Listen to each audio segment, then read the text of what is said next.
Exercise 7.2 का प्रश्न संख्या 7 बोल रहा है कि बिंदु ए के निर्देशांक ज्ञात कीजिए जहां ए बी एक वृत्त का व्यास है। देखिए ये एक वृत्त है, इसका व्यास दिया हुआ है ए बी। ठीक, उसके बाद से बोल रहा है कि बिंदु ए का निर्देशांक ज्ञात करना है, यानी कि ये वाला ज्ञात करना है एक्स वाई। अब बोल रहा है आगे प्रश्न कि जिसका केंद्र दिया हुआ है, केंद्र का नाम दे देते हैं ओ दिया हुआ है 2, -3 और दूसरा बिंदु बी दिया हुआ है 1, 4। प्रश्न देख रहे हैं, बोल रहा है कि एक वृत्त है, उस वृत्त का व्यास ए बी है, ए बी का केंद्र यानी कि वृत्त का केंद्र कितना दिया हुआ है 2, -3 और दूसरा बिंदु बी दिया है 1, 4। तो पहला बिंदु ए ज्ञात करना है। तो इसको ज्ञात करने के लिए हम मध्य बिंदु सूत्र लिख देंगे। ठीक, तो देखिए मध्य बिंदु सूत्र क्या होता है, x बराबर कितना x1 + x2 बटे में 2। ठीक, y बराबर होता है y बराबर y2 + y1 अब बटे में 2 होता है। अब यहाँ पे देखिए ये x1 और x2 क्या है, x1 और x2 होता है फर्स्ट और लास्ट, ये वाला और ये वाला, और ये x क्या होगा, ये x होगा मध्य बिंदु। ठीक, अब देखिए यहाँ पे मध्य बिंदु कितना है बाबू, x का 2 है, तो x का 2 हो जाएगा। अब बराबर में x1 कितना, x1 के जगह पे x प्लस x2 के जगह पे 1 अब बटे में 2 हो गया। ठीक, यहाँ पे देखिए y के जगह पे -3 अब बराबर y2 कितना है 4 अब प्लस y1 y है अब बटे में 2। अब देखिए इसको तिरछा तिरछी गुणा करेंगे तो 2 दूना के 4 बराबर x + 1 घटाएंगे तो 4 - 1 बराबर x। ठीक, तो ये कितना हो जाएगा x बराबर 4 - 1 3 हो गया। यहाँ पे देखिए इसको गुणा करेंगे 3 दूना के 6 अब बराबर में 4 + y, इसको इधर लाएंगे तो -6 - 4 बराबर y, तो ये हो जाएगा -10 बराबर y। तो y बराबर कितना होगा -10। तो अब बताइए बिंदु ए का निर्देशांक क्या होगा बाबू, बिंदु ए का निर्देशांक जो होगा, बिंदु ए का निर्देशांक होगा x का 3 y का -10 बन गया। ठीक,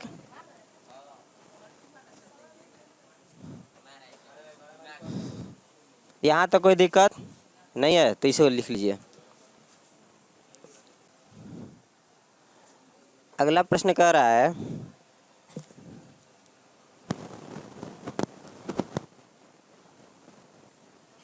बोला कि यदि ए और बी क्रमशः, देखिए बाबू ए और बी क्रमशः ए का निर्देशांक -2, -2 और बी का निर्देशांक 2, -4 है। ठीक, तो बिंदु P के निर्देशांक ज्ञात कीजिए। एगो बिंदु इस पे है P, इस P का निर्देशांक ज्ञात करना है। मान लेते हैं इस P का निर्देशांक x, y है। बोल रहा है कि यदि AP बराबर 3/7 AB। ठीक, अब हमें बाबू ध्यान से देखिए AP बराबर 3/7 AB दिया हुआ है। अब जब AP बराबर 3/7 AB दे दिया है तो हमें बिंदु P को ज्ञात करना है कि यह कितने अनुपात में विभाजित कर रहा है, यानी कि हमें उसका अनुपात पहले ज्ञात करना है। तो अनुपात ज्ञात करने के लिए हम लोग क्या लिख सकते हैं, BP बराबर AB -AP। ठीक, अब देखिए ये समीकरण 1। अब लिखेंगे कि समीकरण 1 में AP का मान रखने पर जब समीकरण 1 में AP का मान रखेंगे तो ये हो जाएगा BP बराबर AB - AP का मान 3/7 AB। ठीक, अब इसको बट्टा पर के घटाव करेंगे, तो 7 एकम 7 AB - 3 AB अब बटे में 7 हो जाएगा। अब इसे घटाएंगे तो कितना आएगा बाबू, BP बराबर 7 में से 3 घटेगा 4ab अब बटे में 7। अब देखिए हमें ab बराबर कितना गया 4 ab बटे 7 और यहाँ पर ap बराबर कितना दिया हुआ है 3/7 ab। तो अब इन दोनों का अनुपात ज्ञात कर लें, यानी कि AP बटे VP कितना AP बटे BP। तो AP का मान कितना है 3/7 AB अब बटे में BP का मान कितना है BP का मान है 4/7 AB। AB से AB कट गया, 7 से 7 कट गया, बचेगा कहाँ से 3 से 3। अच्छा यहाँ पे 7 रहेगा ना, यहाँ पे 7 है, 7 से 7 कट गया, बचा कितना 3/4। तो अब हम इसे लिख सकते हैं, अब हम इसे लिख सकते हैं AP बटे BP बराबर 3/4 3/4। अब इसी को अनुपात में लिख सकते हैं, तो अनुपात में क्या हो जाएगा बाबू AP अनुपात BP इक्वल्स टू 3:4। तो अब पता चल गया कि 3:4 में विभाजित कर रहा है, और जब 3:4 में विभाजित कर रहा है तो अब विभाजन सूत्र लगाएंगे। विभाजन सूत्र क्या होता है x बराबर mx2 प्लस nx1 बटे m प्लस n। तो सबसे पहले क्या ज्ञात करेंगे, सबसे पहले x ज्ञात करेंगे। तो x बराबर m कितना बाबू 3, x2 कितना है 2, अब प्लस n कितना 4, उसके बाद से -2 अब बटे में 3 + 4। देखिए इसको गुणा करेंगे तो कितना होगा 3 दूना के 6 और प्लस माइनस माइनस 4 दूना के 8 बटे में 4 3 7। हल करेंगे तो -2/7, यानी कि बिंदु x कितना हो गया -2/7। अब y ज्ञात करना है, तो ये हो जाता है my2 प्लस ny1 बटे m प्लस n। ठीक, तो यहाँ पे देखिए m कितना है, m है 3 और n कितना 4 है। y2 -4 y1 -2 अब बट्टे में m plus n m 3 n 4, तो 3 + 4 ये कितना हो जाएगा 4 3 आई 12 प्लस माइनस माइनस 4 दूना के 8 बट्टे में 7, ये कितना होगा -20/7। यानी कि बिंदु x का निर्देशांक होगा -2/7 -20/7।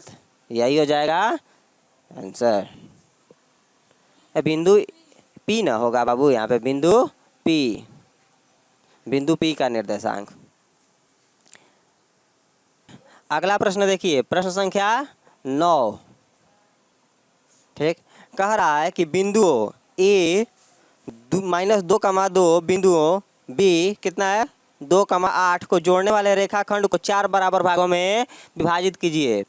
देखिए एक ये रेखाखंड है जहाँ बिंदु A दिया हुआ है -2,2 और बिंदु B दिया हुआ है 2,8। ठीक, अब बोल रहा है कि इसे 4 बराबर भागों में बांटना है। तो 4 बराबर भागों में बांटने के लिए एगो यहाँ बिंदु, एगो यहाँ और एगो यहाँ, 4 गो हो गया। इसका नाम दे दें PQR। अरे 4 बराबर भागों में 1 भाग 2 3 4, 4 गो हुआ। अरे 4 बराबर भागों में बांटना है तो बिंदु 5 गो होगा। ठीक, तो अब बोल रहा है कि अब इन सभी बिंदु का निर्देशांक ज्ञात करना है। तो सबसे पहले हम मध्य बिंदु सूत्र लगा के और बिंदु Q का निर्देशांक ज्ञात करेंगे। ठीक, और जब बिंदु Q आ जाएगा तो उनका मध्य बिंदु लगा देंगे, तो बिंदु P और इसका मध्य बिंदु लगाएंगे तो बिंदु R आ जाएगा। तो सबसे पहले हम बिंदु Q का निर्देशांक ज्ञात करेंगे, बिंदु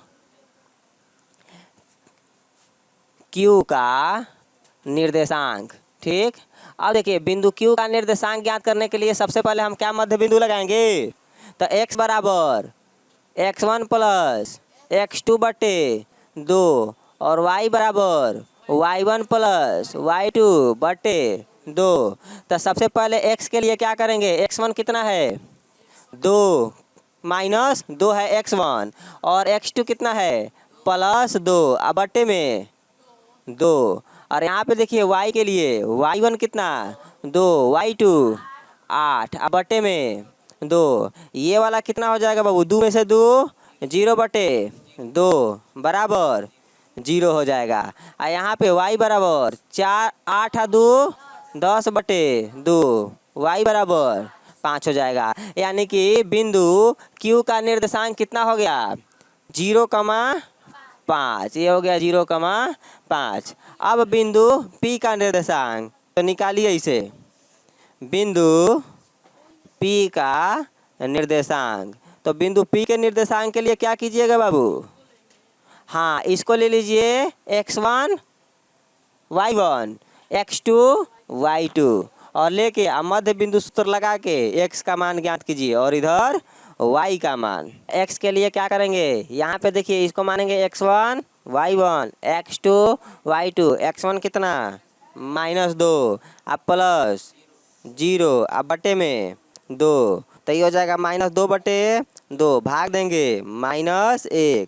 x का मान -1। y का देखिए, y के लिए क्या करेंगे, y1 2 अब प्लस y2 5 अब बटे में 2, तो ये कितना हो जाएगा 5 2 7/2। यानी कि बिंदु P का निर्देशांक, बिंदु P का निर्देशांक होगा 1, -7/2। ठीक, ये हो गया। अब अगला ज्ञात करना है, ये इसको लिख दें 1, माइनस की प्लस 7/2। अब हमें बिंदु R का निर्देशांक ज्ञात करना है, तो लिखेंगे बिंदु R का निर्देशांक। पहले इसमें क्या ज्ञात करेंगे, x। तो x के लिए क्या होगा, x1 प्लस x2 बटे में 2। तो x1 कितना है 0, x2 2 अब बटे में 2, तो ये 2/2 भाग देंगे तो बाबू 1 आ जाएगा x का। और फिर इधर y का मान ज्ञात करना है, y1 प्लस y2। y1 कितना है 5, y2 8 है अब बटे में 2, तो अब y बराबर कितना होगा 8 5 13/2। तो अब बिंदु R का निर्देशांक कितना होगा, तो बिंदु R का निर्देशांक हो जाएगा बाबू 1, प्लस 13/2। वही प्लस है 13/2। ठीक, ये प्रश्न हो गया 9 नंबर। अब बचा है 1 गुना, जल्दी से कीजिए, मिला लीजिए, सबका सही है। ठीक, अगला प्रश्न देखते हैं। ये भी आसान है, 10वां नंबर। 10 देखना है। बोल रहा है कि एक समचतुर्भुज का क्षेत्रफल ज्ञात कीजिए जिसके शीर्ष दिया हुआ है। बाबू एक समचतुर्भुज है, ठीक, इसका शीर्ष दिया हुआ है A B C और D। A का निर्देशांक दिया हुआ है 3,0, B दिया हुआ है 4,5, C है -1,4 और D -2, -1। अब बोल रहा है कि समचतुर्भुज का क्षेत्रफल ज्ञात करना है। तो समचतुर्भुज का क्षेत्रफल ज्ञात करने के लिए सबसे पहले इसका विकर्ण ज्ञात करना पड़ेगा। तो विकर्ण ज्ञात करने के लिए इसको मिला दें AC और BD। तो अब दूरी सूत्र लगा के हमें AC ज्ञात करना है। तो AC बराबर क्या होगा, √x2 माइनस x1 का होल स्क्वायर अब प्लस y2 माइनस y1 का होल स्क्वायर। अब निकाल दें। तो देखिए यहाँ पे x2 किसको मान लें, AC है, हाँ AC है, तो AC मान लेते हैं। AC में x2 -1 माइनस x1 कितना 3 का होल स्क्वायर अब प्लस y2 कितना 4 अब y1 0 हो जाएगा, तो 0 का स्क्वायर। अब देखिए -1 का -3 मिलके -4 का स्क्वायर और 4 -0 4 का स्क्वायर। ये कितना हो जाएगा 4 चौके 16 प्लस 16। बाहर निकालें इसे कि पहले 32 कर दें। चलिए पहले √32। अब 32 को क्या लिख सकते हैं, 32 को क्या लिख सकते हैं 4 चौके 16 और 16 दूना के 32, 4√2। तो ये आ गया AC। अब हमें ज्ञात करना है विकर्ण BD क्या होगा बाबू, x2 माइनस x1, x2 किसको ले लें -2, x1 4, तो -2 माइनस 4 का स्क्वायर अब plus y2 minus y1, y2 कितना -1 अब माइनस y1, y1 कितना 5, तो -5 का स्क्वायर, तो ये कितना हो जाएगा -6 का स्क्वायर अब प्लस -6 का स्क्वायर। अब देखिए इसको हल करेंगे तो कितना होगा, ये होगा 36 प्लस 36, 36 36 72। अब 72 को क्या लिख सकते हैं, 36 36 दूना के 72 अंडर कितना 6√2 लिख सकते हैं 72 को। अरे देखिए ना यहाँ पे 2 बार 36 आ रहा है ना, तो 36 का जोड़ा लग रहा है, 2 को 36 है तो 2 रूट में रहेगा, 36 बाहर, 36 का 6 बाहर आएगा। हाँ अब देखिए यहाँ पर AC आ गया 4√2, BD आ गया 6√2, और दिया क्या है सम चतुर्भुज है, तो सम चतुर्भुज का क्षेत्रफल बराबर होता है, सम चतुर्भुज का क्षेत्रफल बराबर होता है 1/2 गुणे दोनों विकर्णों का गुणनफल, यानी कि 1/2 गुणे AC गुणे BD, आधार नहीं दोनों विकर्ण, खाली दोनों विकर्ण को गुणा कर देना है, ठीक।